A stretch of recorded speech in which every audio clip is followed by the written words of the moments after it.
लका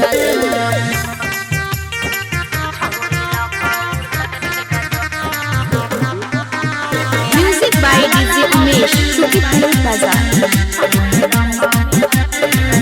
मेरे पर नहीं हमर पीछा रे छोरा ई बिचा बिचावा चौरी में देखतई जदी कोई त कहतई खोट है की हो छौरी में बुझिन रे एक छोरा नहीं पीछा के छौरी जबल कहबे नहीं हागे चल न हमारा संगे पत्थर की कल न उठाओगे घर नहीं हमारा हाथ जाता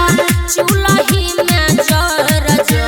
घर नहीं हमारा हाथ जाता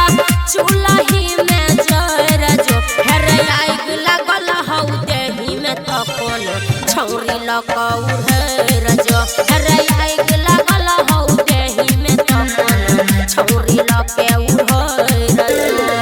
जो रे झौसा music by DJ Umesh Shukipur बाजार। पर के तनो पर पोज हम त फसबन तोरा जाल में देतौ ने कहियो सुमन सोना चुम्मा अपना गाल में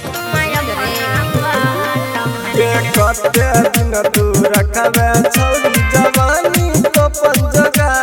के सीधा सीधा मन बह नहीं तो लज लोगे उठा के यह जय हला चला तू बिगड़ल छता आरो जाके बिगड़ जो